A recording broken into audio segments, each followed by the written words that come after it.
Good afternoon, dear students. So, today is 28th October 2020 and still we are in the crisis of COVID-19. But through online, I have already completed 3 units, and in the previous class, I have told you about the concept, meaning and measurement of fertility. So today, dear students, I will deal with the fertility trends in less developed and developed countries. So while dealing with the measurement of fertility, I hope that you all understand about how to measure the fertility. And with that, you can see the trend of various countries. The trend of fertility, and that is very important when you are here to project the population in the coming years. So this is your today's topic, and I will deal with this topic. So let's start with, and again remind you that I have already told you about the birth rate, and that was the number of live births per 1,000 population in a given year. Already told you regarding the formula. And then second is growth rate of population. And what is that growth rate? The number of persons added to, or you can say subtract from, a population in a year due to natural increase and net migration. So overall, you can deal with growth rate of any country's population. Albeit this all I have told you. Again, I am repeating for the sake of your memory that this is the general fertility rate dealing with per 1,000. There is age-specific fertility rates, there is a total fertility rate, and there is child-woman ratios. So this I have already dealt with, and I have sent you through PPT. So you just check it, and then you go for the trend of the fertility rate. And dear students, just you see, when you're talking about the fertility rate of selected countries between 1970 and 2001, total fertility rate of 2070-2001 of this type of countries, that is called as developing nations, Bangladesh, Colombia, Indonesia, Jamaica, Mexico, Thailand, Zimbabwe, sourced by World Bank, you can see that in 1970, the fertility rate was 7.0 in Bangladesh, which was very high. And that halved to 3.3 in 2001. And again, when we will trace the latest data of 2011 or 2015, you will see that again decreased up to 2.8 or 2.9. So this is the data from which you can denote the trend. Colombia 5.3 to 2.6, Indonesia 5.5 to 2.7, Jamaica 5.3 to 2.4. Every country that halved their population. Mexico 4.9 to 2.8. Thailand 5.5 to 1.8. And Zimbabwe was high because from 7.7 only to 4.0. So this is how we can calculate the trends.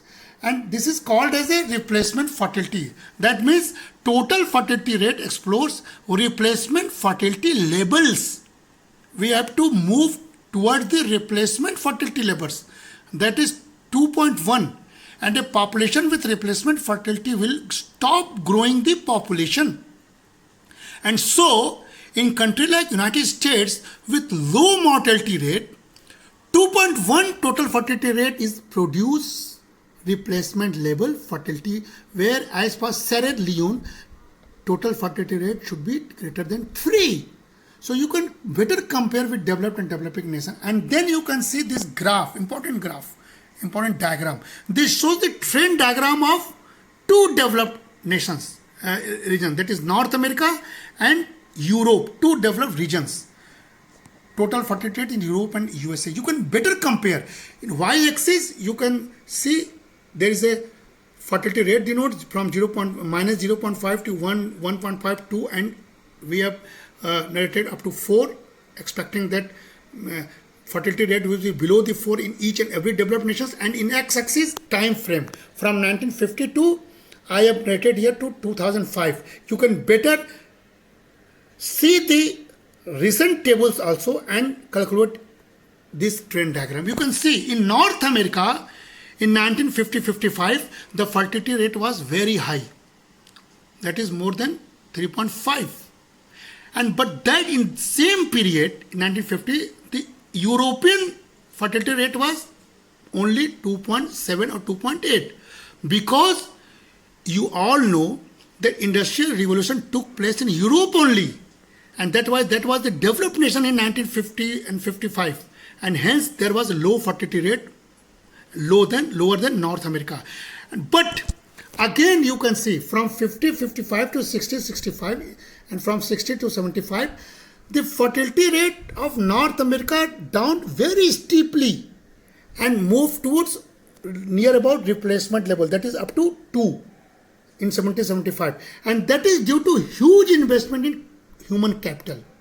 And this trend you can see the European fertility rate trend is very gradually very slow, but the North American fertility rate is like Z shape, but still that is in lower grade. So you can compare two developed region through this diagram or through this trend line. Okay, so this is how you have to deal this question for the purpose of examination. And when you deal with the fertility rates in Asia, that is also very interesting. In Asia, there was China, Korea, Hong Kong, Japan.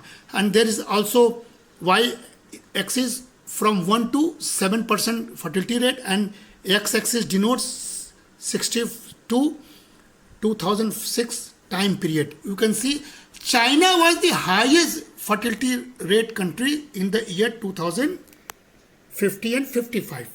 That is up to 6.2, and at that same period Korea was 5.3, Hong Kong was 4.2, and Japan was 2.8. So Japan was more developed in 1950 than Hong Kong, Korea and China when we are talking about the Asian countries. Okay, so you can see in 1950, and again you see through the huge investment and policy, China dipped their fertility rate from 6.2 to near about 2 fertility rate up to 2002 and 5. So this trend is an interesting trend, and this should be learning point for India also.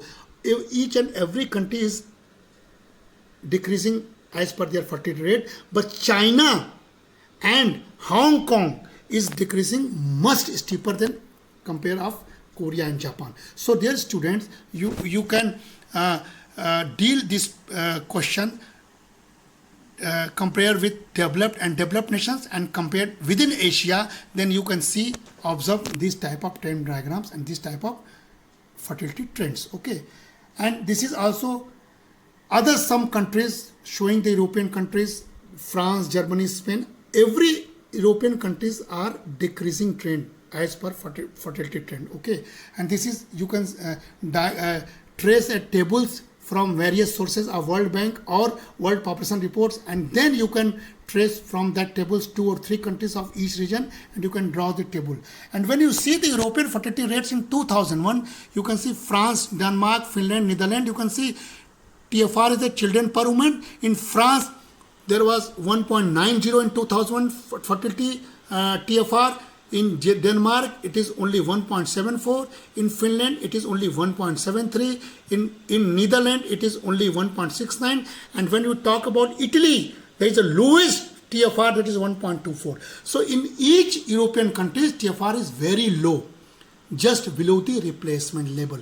So this story suggests that in developed nations, fertility rate is down, and still in the developing nations, still fertility rate is upper than total replacement level. So dear students, this is the trend which you have to study, and you can also denote it as a fertility decline by age groups.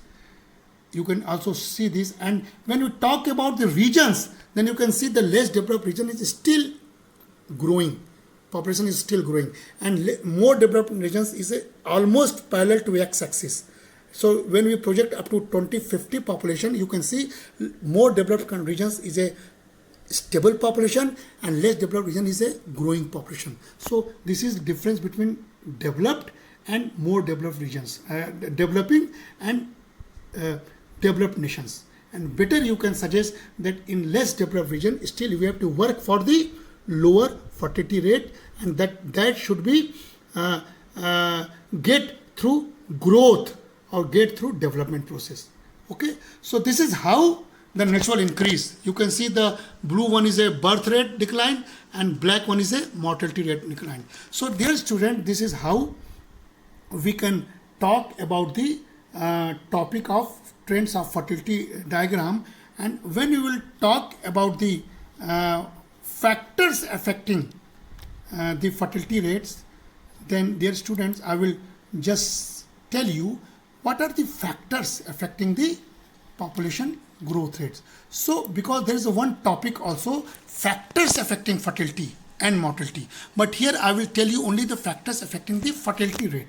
So very speedily I will tell you all those factors which affects the fertility rates. The first is religion and culture.